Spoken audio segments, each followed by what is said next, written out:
Rajendra Pachauri took time out after the press conference at World Environment Day 2008 in Wellington, New Zealand, to speak with our Supreme Master Television correspondent and share his views on vegetarianism and climate change.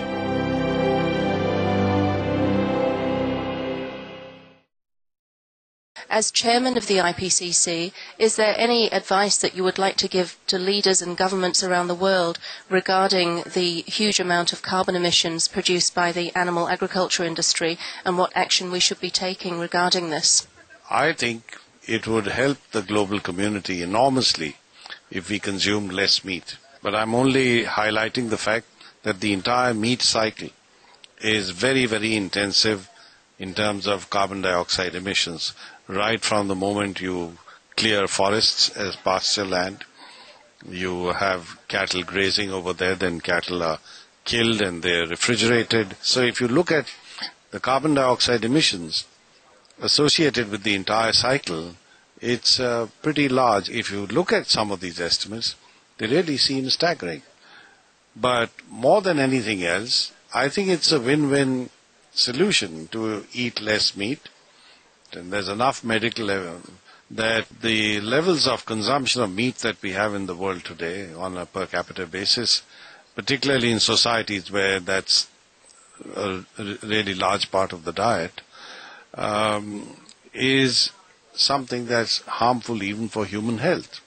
And therefore, if you turn to eating less meat, then, as I say, individuals will be healthy and so would the planet. We hear a lot about governments reducing or pledging to reduce their carbon emissions through all the different sectors, transport, electricity production, etc.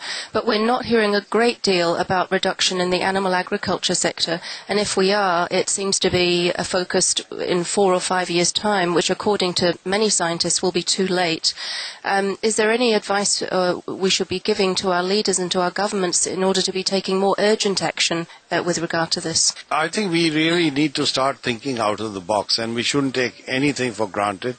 We shouldn't assume that established patterns of consumption and production are beyond the pale of actions and options that people should be exercising. And if you start looking at the meat cycle, and much of this is so dispersed, so specifically located in different parts of the world, that it escapes attention. But it's for analysts, it's for those who are in the business of advocacy to bring out the facts. And I think if they are brought out and the public understands them, then certainly world leaders and those who shape public opinion also would be able to bring about a clear exposure of what's involved in large quantities of consumption of meat. So my advice would be that we should bring the facts out. And once people are aware of the facts, then certainly the public at large and therefore the leadership of civil societies will see the merits in moving to a lower meat-oriented diet. Unfortunately, these things have really not been brought out adequately for people to take a view and to adopt positions by which they would reduce their dependence on meat. With the continued rapid melting of the Arctic ice and the release of large amounts of methane gas stored in the permafrost, the urgency of taking action to stop global warming is clearer than ever. You said yourself that if we don't act before 2012, that would be too late, and that we need to take action within the next 2 or 3 years. So is this something we should be urging our governments to be stressing to populations and to other leaders that we really need to take action now? Absolutely. I mean, if you look at the fourth assessment report of the IPCC, we've assessed several stabilization scenarios, and one of them I'd like to highlight as that particular one which would ensure that climate change does not lead to warming more than 2 to 2.4 degrees Celsius. Now, with that particular scenario, we would have to ensure that we start reducing global greenhouse gas emissions by the year 2015 at the latest. This really gives very little time and therefore highlights the urgency of taking actions as quickly as possible. may I also point out that even with this scenario, there is a grim outcome that the world would have to face in terms of sea level rise due to thermal expansion alone. And our estimate of this level of increase in the sea is 0.4 to 1.4 meters due to thermal expansion alone. Now, if you add to this the amount of water that would be released and would add to sea level rise on account of melting of the ice bodies, then we've already committed the world to a threat which is going to affect a large number of small island states, low-lying coastal areas across the world.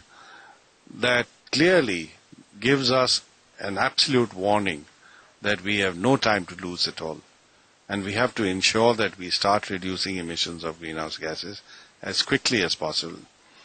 Certainly by 2015, if we want to stabilize temperature increase to 2 to 2.4 degrees Celsius and not allow sea level rise due to thermal expansion alone to go above the range that I've just mentioned.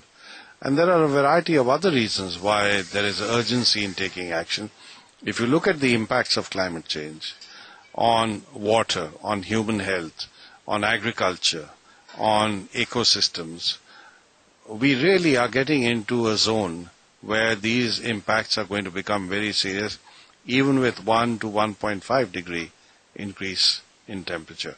So we really don't have a moment to lose, and I think if the world wants to stabilize the Earth's climate and therefore minimize or eliminate the threat of harmful impacts, then we have to move very quickly.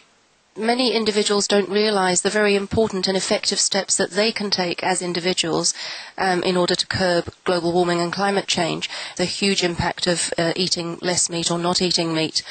So if there were 2 or 3 simple steps that every person could take to reduce their carbon footprint, can you advise us what they would be? There's a whole range of things that individuals can do. We certainly need to change our use of transport modes. For instance, we don't think twice before we get into a car and just drive off anywhere we wish to. We don't check whether public transport might be available for going to a particular location. And if it's available, then I think it's far better to use public transport. Where we can walk, it's much better to walk. Where we can use a bicycle, we should do that. So I think in the transport sector and the use of transport modes, we can certainly bring about choices that are much less intensive in carbon dioxide emissions. Similarly, in the use of lighting and the use of space conditioning at home, if we were to use technologies that are really energy efficient, we can make a substantial difference to our carbon footprints. And finally, in our dietary methods, I think our dietary techniques, if we were to ensure that whatever we eat is associated with much lower levels of carbon dioxide emissions, but doesn't in any way reduce the nourishment that we get, I think we should bring about a shift in that direction. However, I think it's important for government policy also to influence individual choices, and this would happen particularly if we placed a price on carbon. Because when that happens, then the prices of everything associated with carbon dioxide emissions would change significantly, and consumer choices would then be exercised in keeping with that change in prices. Dr. Pachauri, our global viewers will be very inspired by your words. Thank you so much for sharing your wisdom today. Thank you very much.